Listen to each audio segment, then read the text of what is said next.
কোন অমুসলিমরা শোনেন, ভালো করে খেয়াল করেন, আমি হলাম অসাম্প্রদায়িক বক্তা।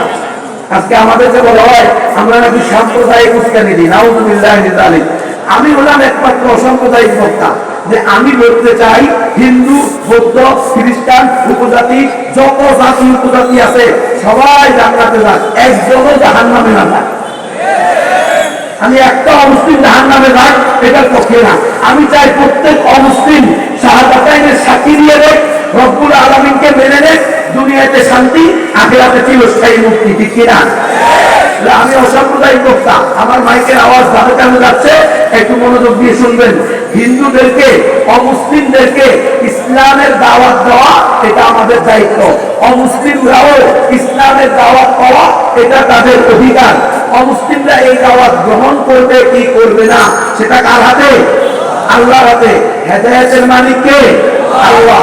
আর আল্লাহ তাআলা তার রাসূলকে বলেছেন, ইয়া আইয়ুহার রাসূল বাল্লিগ মা উনজিলা ইলাইকা মির রাব্বিক। হে আমার হাবিব, আপনার নিকটে আমার পক্ষ থেকে যা বিধিবিধান, হ্যাঁ, পূর্ণাঙ্গ জীবন বিধান আমি যে আপনার কাছে নাযিল করেছি এটা পুরাটা হুবাহু জুকাতু বাল্লিগ মা উনজিলা ইলাইকা। আপনার নিকটে যা নাযিল করা হয়েছে এটা উম্মতের কাছে পৌঁছায়া দেন।